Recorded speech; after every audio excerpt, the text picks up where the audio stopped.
Word of Life, March 2018. Make me to know your ways, O Lord. Teach me your paths. From Psalm 25, verse 4. King David, who was also a prophet, wrote this psalm at a time when he felt weighed down by anguish and poverty and in danger from his enemies. He wanted to find a way out of this painful situation, but realized he was completely unable to do so. Therefore he looked up hopefully towards the God of Israel, who had always protected his people, and implored him to come to his aid. This month's Word of Life stresses the fact that he was asking to know the ways and paths of the Lord, to shed light on the choices he had to make, especially at difficult times. Make me to know your ways, O Lord. Teach me your paths.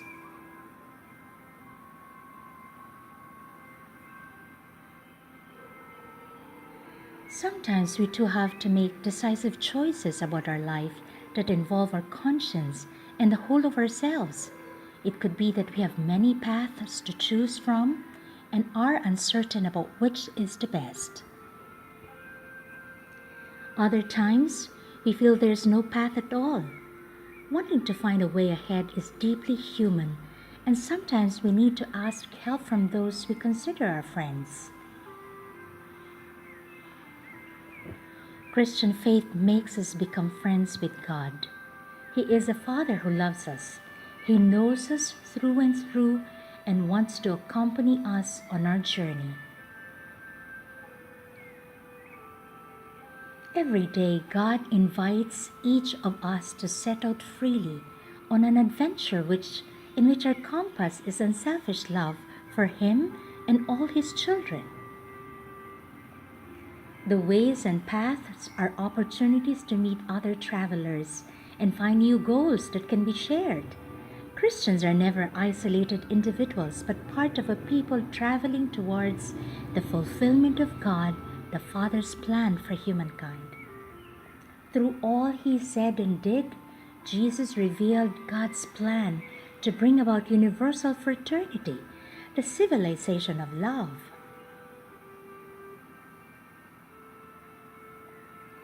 Make me to know your ways, O Lord. Teach me your paths.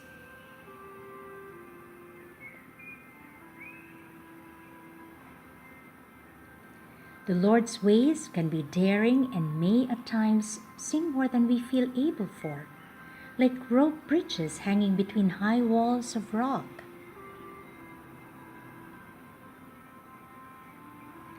They challenge our selfish habits, our prejudices, and false humility, and create opportunities for dialogue, encounter, and commitment to the common good. Above all, they call for a love that is ever new, that can be forgiving, because founded on the rock of God's love and faithfulness to us.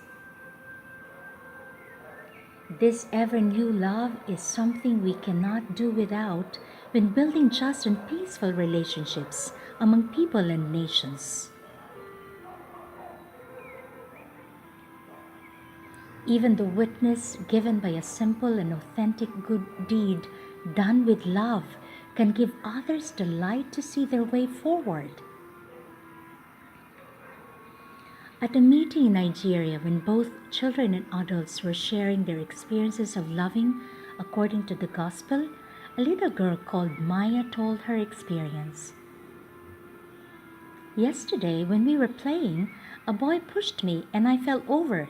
He said sorry, and I forgave him." Those words touched the heart of a man whose father was killed by Boko Haram. I looked at Maya. If a little girl like her can forgive, it means that I can do the same. Make me to know your ways, O Lord. Teach me your paths.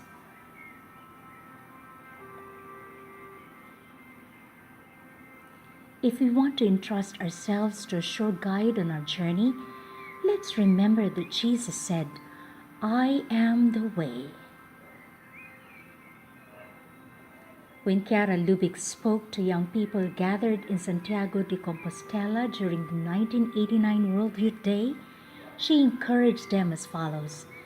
By describing himself as the way, Jesus was saying we must take the same way as he did. We could therefore say that the way Jesus followed has a name. It is love. The love that Jesus lived and brought on earth is special and unique. It is the same ardent love that burns in God. But who should we love? Our first duty, of course, is to love God, then to love our neighbor, every neighbor. From the moment we wake up in the morning until we go to sleep at night, every relationship with our neighbor should be lived with this love. Whether we are at home, at university, at work, on a sports field, on holiday, in church, or on the street, we should take advantage of every opportunity to love, seeing Jesus in our neighbors, neglecting no one, indeed being the first to love. It means entering as far as possible into the mind and hearts of others, truly understanding their problems, needs, and troubles, as well as their joys, so that we can share everything with them. In a way, we have to be that other person, like Jesus, who was God, became a man out of love. Then our neighbors will feel relieved and supported because there is someone helping them carry their burdens and pain and sharing their difficulties. Living the other person, living the others, this is a great ideal. This is amazing.